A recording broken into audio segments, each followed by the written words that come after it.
Good morning friends.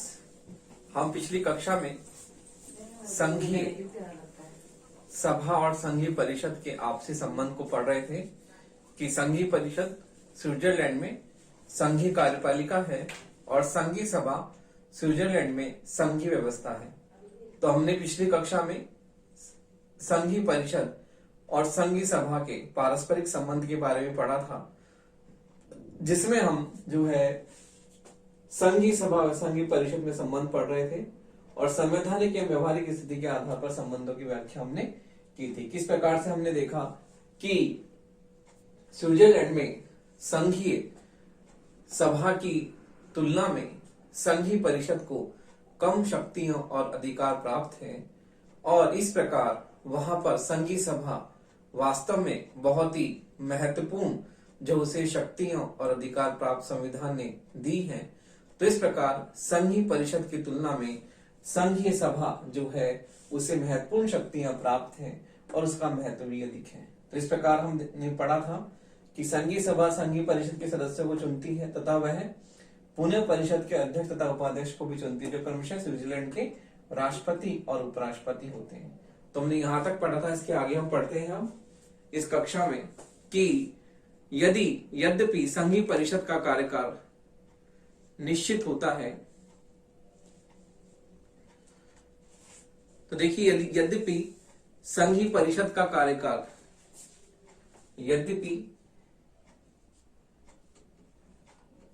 संघीय परिषद का कार्यकाल संघीय परिषद का कार्यकाल निश्चित होता है, कार्यकाल निश्चित होता है,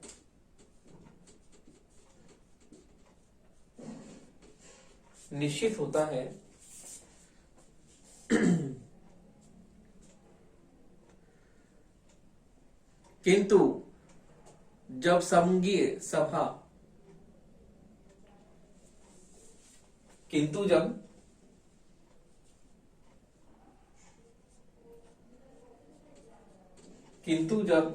संघीय सभा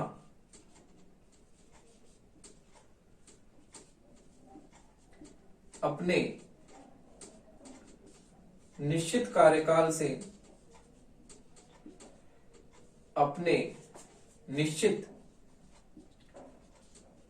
कार्यकाल से पहले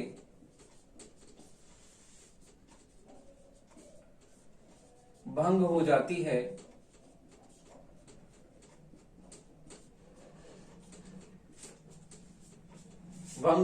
है, तो उस स्थिति में कार्यकाल से पहले भंग हो जाती है तो उस स्थिति में इसके साथ ही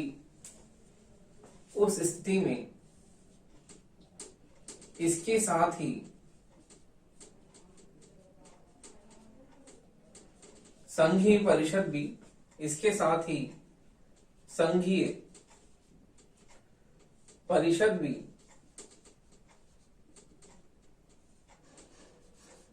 भंग हो जाती है।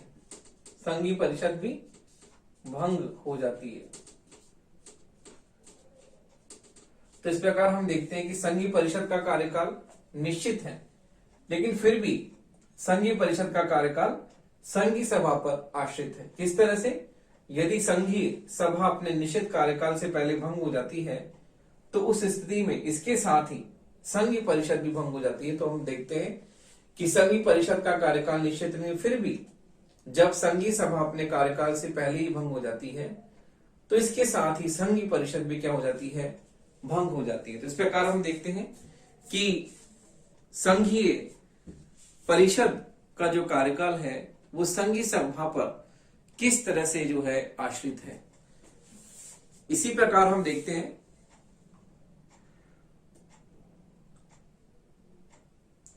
तो देखिए इस प्रकार हम देखते हैं कि वास्तव में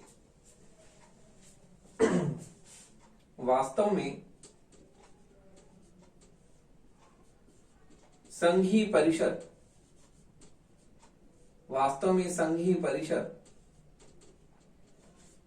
संघीय सभा की स्वामी होती है।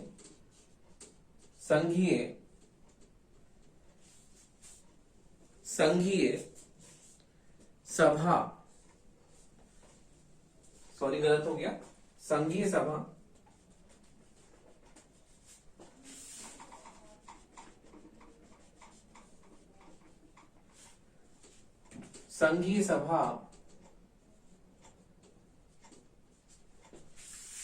संघीय परिषद की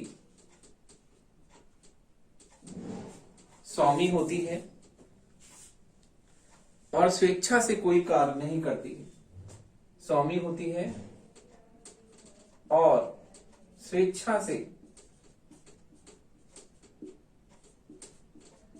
कोई कार्य नहीं करती है।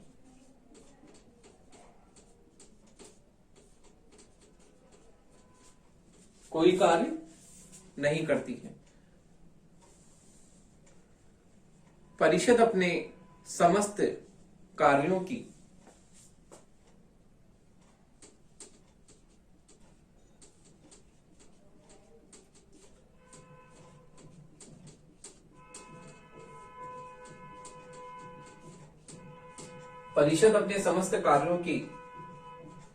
वार्षिक रिपोर्ट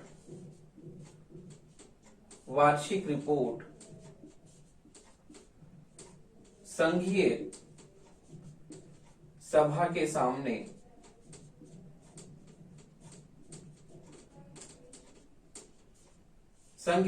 सामने विचारार्थ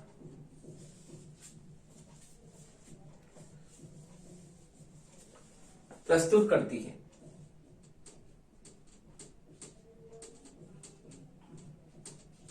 तो देखिए, इस प्रकार से हम देखते हैं कि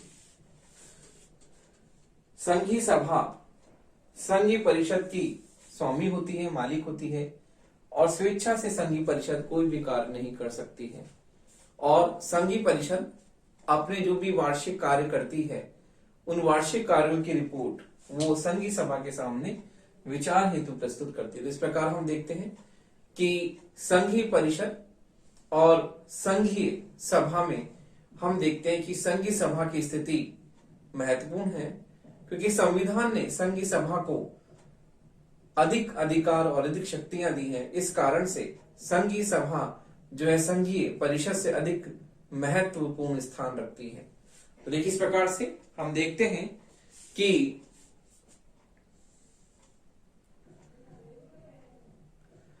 तो अब हम पॉइंट्स देखते हैं कि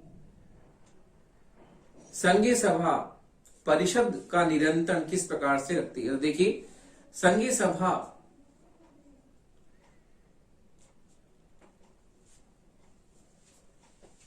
किस प्रकार से संघीय परिषद पर नियंत्रण स्थापित करती है।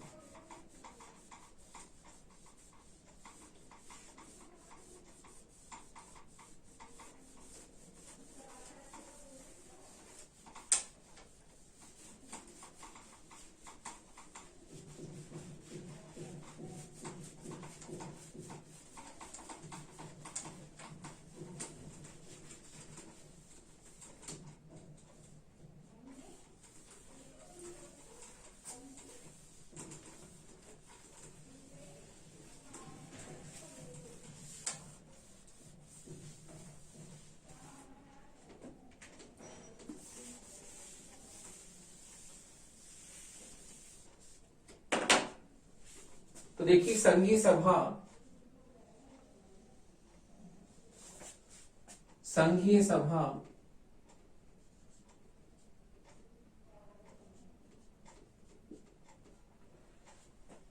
संघीय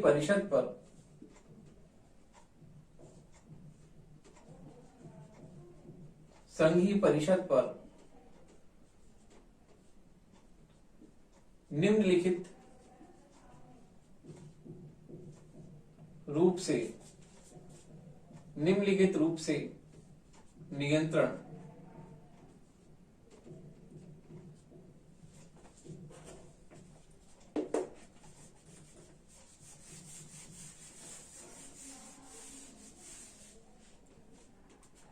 निम्नलिखित रूप से नियंत्रण रखती है।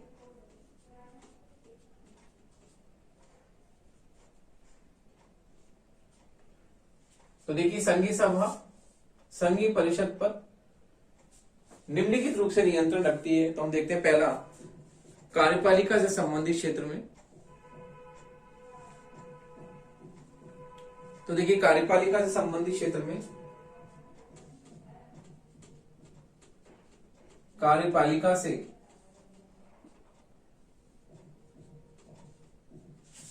संबंधित क्षेत्र में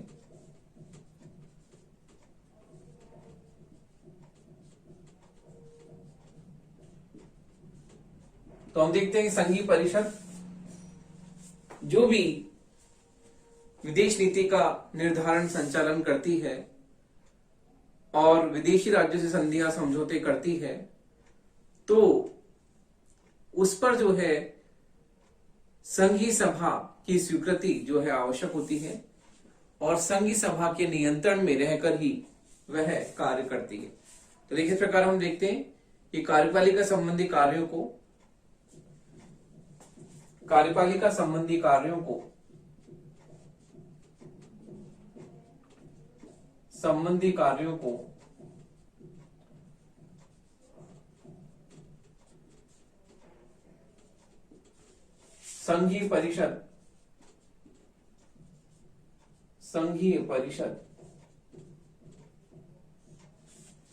संघीय परिषद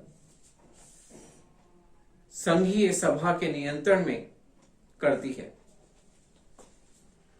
संघीय परिषद संघीय सभा के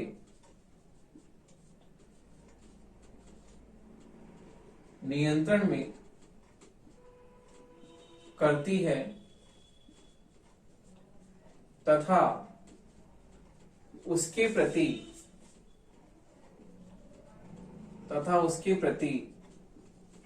उत्तरदायी भी होती है। तो देखिए, कार्यपालिका संबंधी कार्यों को करने में संघीय परिषद की महत्वपूर्ण भूमिका होती है। संघीय परिषद विदेश नीति का संचालन करती है, संधियां समझौते करती है। तो इस प्रकार वह संघीय सभा के नियंत्रण में ही कार्य करती है। तो देखिए, दूसरा है विधायी क्षेत्र में।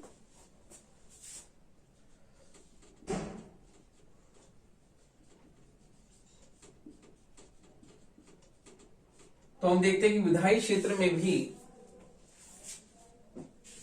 इस क्षेत्र में भी संघीय परिषद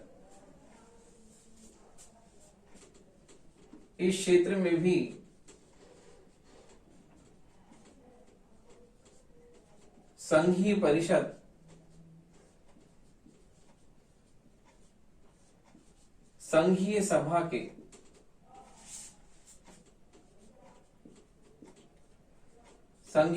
के पूर्ण नियंत्रण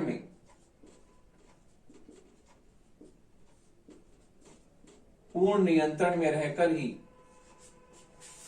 काम करती है। तो हम देखते हैं कि संघीय परिषद संघीय सभा के पूर्ण नियंत्रण में रहकर ही विधायी कार्यों को करती है। जैसे कि हमने देखा था कि संघीय सभा में विधेयकों को संघीय परिषद प्रस्तुत करती है, लेकिन अंतिम फैसला लेने का अधिकार संघीय सभा को ही प्राप्त है। तो देखिए, हम देखते हैं कि संघीय परिषद विधेयकों को संघीय सभा में प्रस्तुत करती है, लेकिन अंतिम फैसला लेने का अधिकार संघीय सभा को ही है। तो हमने जैसे कि संघीय परिषद के कार्य शक्ति में पढ़ा था, तो इसमें मैं खाली आपको थोड़ा बहुत ही बता रहा हूं। हमने पिछली कक्षा में संघीय परिषद के कार्य शक्ति में पढ़ा था, वही चीज इसमें हमको लिखनी है। तो मैं खाली आपको पॉइंट आउट ही कर रहा हूं, तो बाकी का सारा उसमें मैंने आपको समझा दिया है।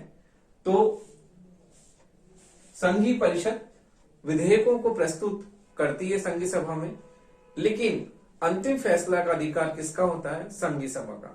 तो इस प्रकार हम देखते हैं कि कार्यपालिका से संबंधित क्षेत्र की तरह ही विधायी क्षेत्र में भी जो है संघीय सभा संघीय परिषद पर पूरी तरह से नियंत्रण रखती है। अगला है वित्तीय क्षेत्र। वित्तीय क्षेत्र में हम देखते हैं वित्तीय क्षेत्र।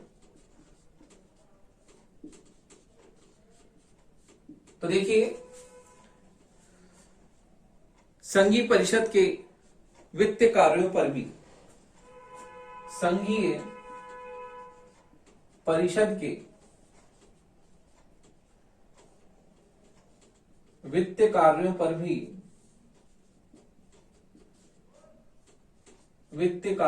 भी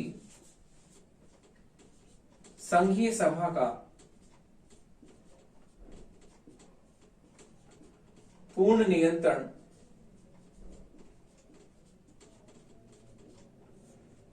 रहता है।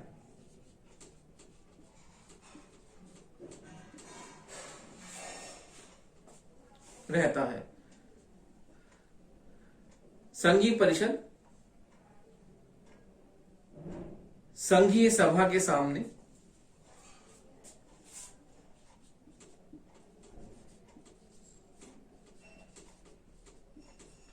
संघीय परिषद संघीय सभा के सामने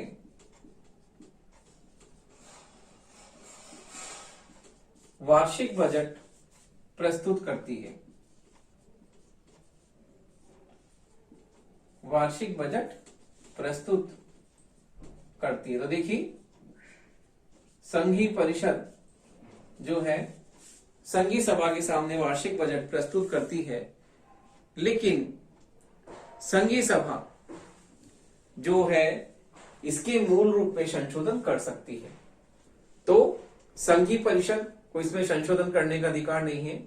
संघीय सभा इसके मूल रूप में संशोधन कर सकती है, बजट में काटछांट कर सकती है। तो हम देखते हैं कि क्षेत्र में भी संघीय सभा को जो है अधिक शक्तियां प्राप्त है। अगला है न्यायिक क्षेत्र। तो देखिए, न्यायिक क्षेत्र में भी संघीय सभा को महत्वपूर्ण अधिकार प्राप्त है। तो देखिए, न्यायिक क्षेत्र में हम देखते हैं स्विस संविधान के अनुसार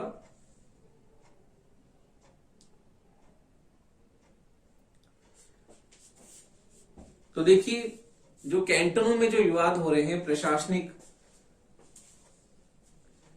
जो भी विभागों के अनुचित इस तरह से कार्य हैं, तो कैंटनों में जो विवाद हो रहे हैं उनका विवादों का जो मुकदमा संघीय परिषद देखती है। लेकिन फिर भी हम देखते हैं कि वो मुकदमा जो है किस प्रकार से संघीय सभा उसकी सुनवाई करती है। तो देखिए, संघीय परिषद में कैंटनों के बारे में मुकदमे चलाते हैं, लेकिन इनकी सुनवाई संघीय सभा द्वारा की जाती है और सभी न्यायिक निर्णयों में संघीय सभा की महत्वपूर्ण भूमिका होती है। तो इस प्रकार संघीय सभा न्यायिक क्षेत्र में भी उसे जो है महत्वपूर्ण अधिकार प्राप्त है। अगला है आपातकालीन अधिकारों से संबंधित क्षेत्र। तो देखिए, आपातकालीन शक्तियां अधिकारों से संबंधित क्षेत्र।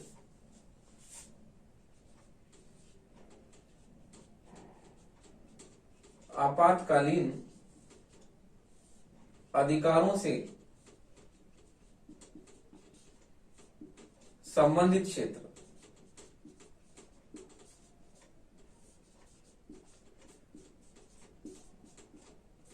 यद्यपि हमने पिछली कक्षा में पढ़ा था संघीय परिषद के आपातकालीन संकटकालीन अधिकार, तो आपातकालीन शक्तियां संविधान संघीय परिषद को नहीं देता है, लेकिन व्यवहार में ये शक्तियों का प्रयोग संघीय परिषद करता है। लेकिन फिर भी हम देखते हैं इस स्थिति में भी जो है संघीय सभा को महत्वपूर्ण अधिकार प्राप्त है और हम देखते हैं कि इन अधिकारों को संघीय परिषद जो है संघीय सभा इन शक्तियों अधिकारों को वापस भी ले सकती है। तो इस प्रकार हम देखते हैं कि संघीय परिषद ये संकटकालीन अधिकारों का प्रयोग करती है, लेकिन इन अधिकारों को वापस लेने का जो है दायित्व किसका है? संघीय सभा का। तो संघीय सभा परिषद से संकटकालीन अधिकार और शक्तियों को वापस ले सकती है।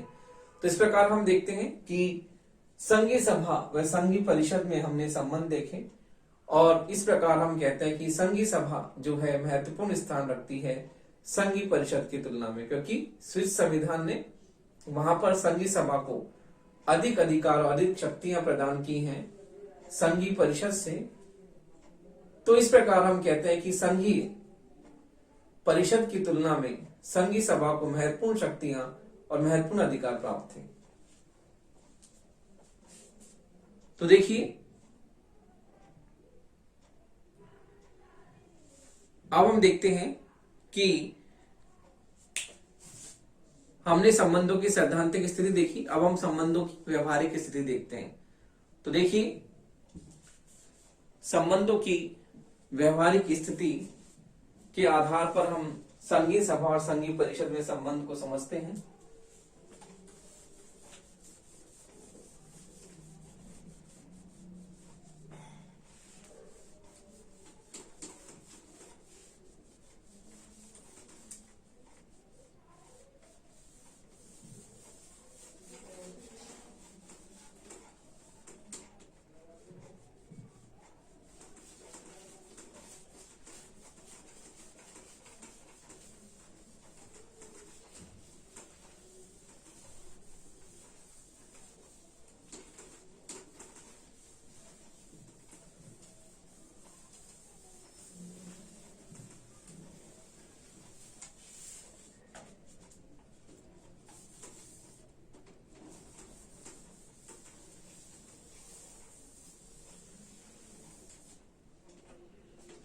देखिए, हमने संबंधों की संवैधानिक स्थिति अभी पढ़ी। अब हम देखते हैं संबंधों की व्यवहारिक स्थिति। तो देखिए, संबंधों की व्यवहारिक स्थिति।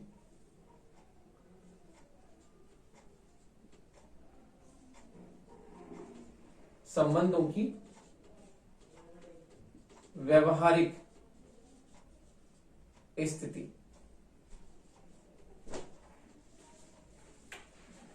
तो देखिए, अभी हम संबंधों की सैद्धांतिक स्थिति पढ़ रहे थे, जिससे हमने कार्यपालिका, विधायी, वित्तीय और अन्य संकटकालीन शक्तियां, ये हमने पढ़ा था। ये संघीय सभा, संघीय परिषद की हमने सैद्धांतिक स्थिति देखी थी। अब हम व्यवहारिक स्थिति देखते हैं कि संबंधों की व्यवहारिक स्थिति क्या है। तो संविधान एवं कानून के अनुसार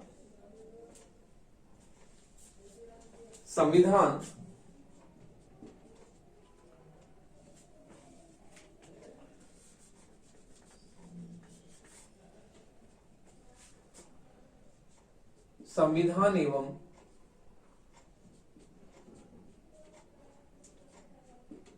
कानून के अनुसार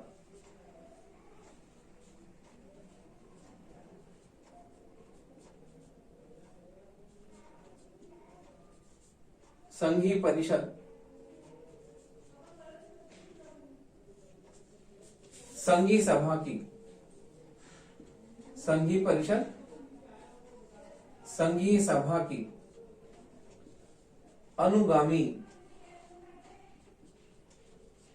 संस्था है। अनुगामी संस्था है। अनुगामी संस्था है, किंतु व्यवहार में स्थिति इसके एकदम विपरीत दिखाई देती है। किंतु व्यवहार में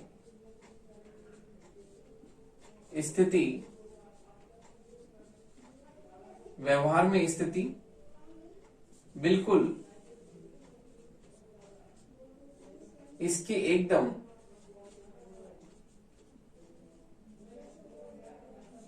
विपरीत दिखाई देती है।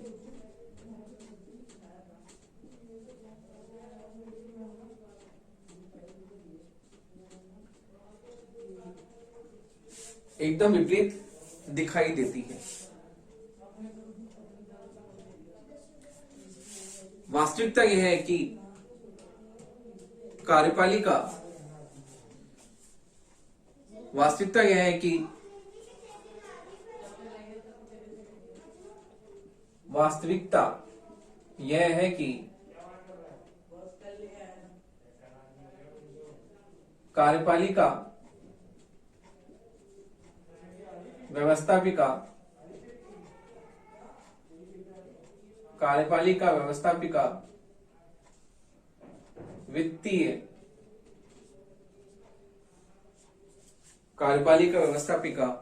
वित्तीय एवं आपातकाल से संबंधित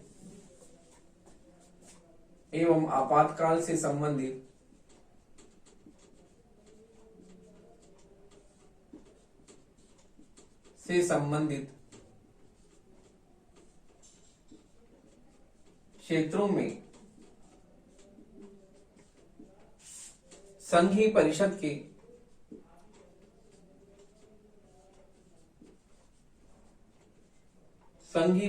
के संघीय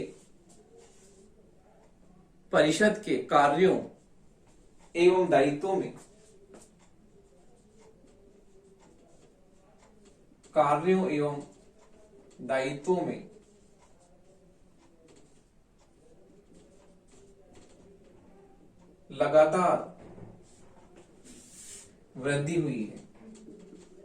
लगातार वृद्धि हुई है।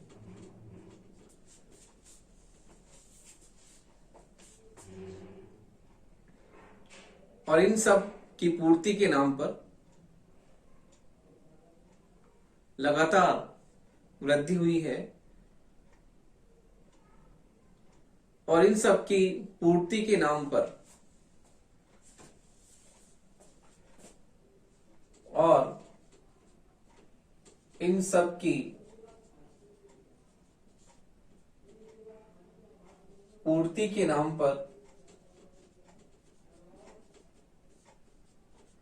उसकी शक्तियों में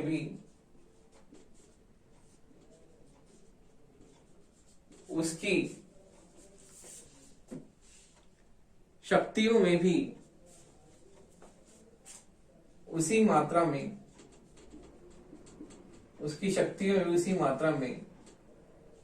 अत्यधिक वृद्धि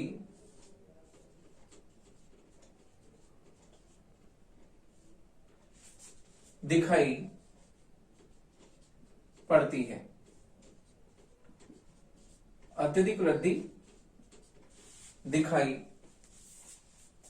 पड़ती है। इसका परिणाम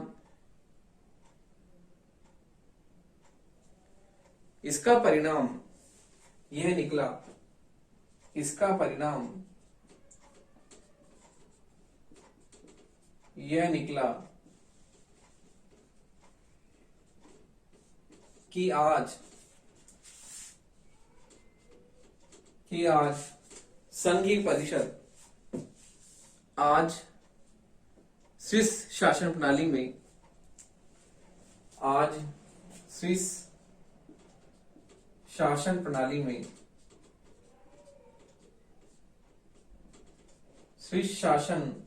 प्रणाली में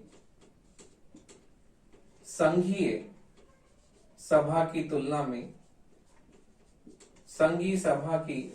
में संघीय परिषद ने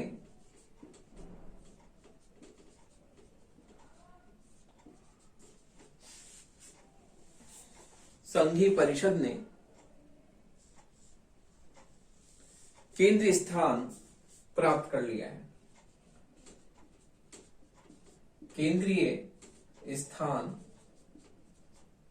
प्राप्त कर लिया है।